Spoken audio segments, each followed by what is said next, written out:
Is pre-tribulation theory really supported by Scripture?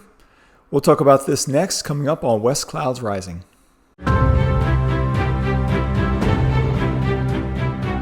Welcome to West Clouds Rising, a site dedicated to biblical prophecy concerning the end of this age. I am Joel Michael, and today I want to talk about the rapture. Now, the rapture is a very controversial topic, not because of the question of its existence, but the question of its timing. In particular, its timing in relation to the Great Tribulation. Now, there are two primary schools of thought on this. The first one is called Pretribulation theory. Now, Pretribulation theory holds that the rapture will occur before the Great Tribulation starts. The other theory, Post-Tribulation theory, holds that the rapture will occur towards the end of the Great Tribulation or after the Great Tribulation period. So which one of these is right? Well, I'm going to cover both of those, but today I'm going to start with Pretribulation theory. Now, there's a lot of good scripture that supports this theory. I'm going to read three of them now. The first one is Revelation 3:10. This is Jesus saying, "Because you have kept the word of my perseverance, I will also keep you from the hour of testing," referring to the Great Tribulation period. This is strong scripture. Also, and then Paul tells us in 1 Thessalonians 5:9, "For God has not destined us for wrath." Now we know that God's wrath is poured out in the Great Tribulation. So again, this is pretty good confirmation that this theory is accurate. But then Daniel 12, going back, also gives us some good information on this. He says, he describes a time of great distress. And he's describing the Great Tribulation period. And he says, "At that time, your people, everyone who is found written in the book," and this is referring to the book of life, "will be rescued." Once again, very strong. And all this is going to occur at the beginning of a 7-year Great Tribulation period. See, that's the problem. Pre-tribulation theory holds that there's a 7-year Great Tribulation period. But is there? What does Scripture say? Let's go back to where this period is first defined, and that is in Daniel 9, 26 and 27. And Daniel describes a prophecy of 70 weeks.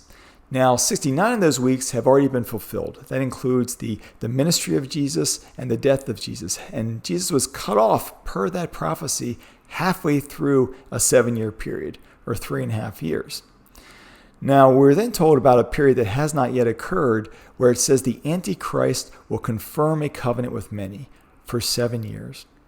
But it also tells us a very important point. It says, in the middle of that 7-year period, the Antichrist will commit an act called the abomination of desolation.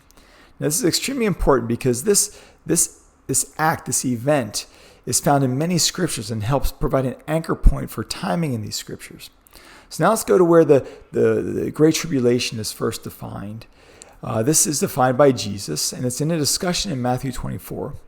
Now, Jesus specifically mentions the abomination of desolation. And he then says, "And then there will be a time of great tribulation." So clearly the Great Tribulation starts after the abomination of desolation, which is at the 3.5-year point of the 7-year period. So that is clear evidence from Jesus. Now, this is also supported in other scriptures, even going back to Daniel. In Daniel 12, Daniel is asked about this time period. How long does it last? And he's told by the angel, time, times, and half a time. Now, that is interpreted as a year, 2 years, and half a year, so 3.5 years. Now, this time frame is also supported in Revelation 12. We are told that the woman representing Israel is taken into the wilderness and protected for time, times, and half a time, 3.5-year period of the beast. And then Revelation 13 tells us that the beast will have authority for 42 months, which when you calculate that out, that is 3.5 years. So this is very clear evidence that the Great Tribulation is a 3.5-year period. Now, if you take those other scriptures I read about the rapture and you simply apply them to a 3.5-year period, we come a lot closer to when Scripture says the rapture actually occurs. I'm going to talk about that in a video, but before that, we're going to tackle post-tribulation theory. But we will talk about that on the next video.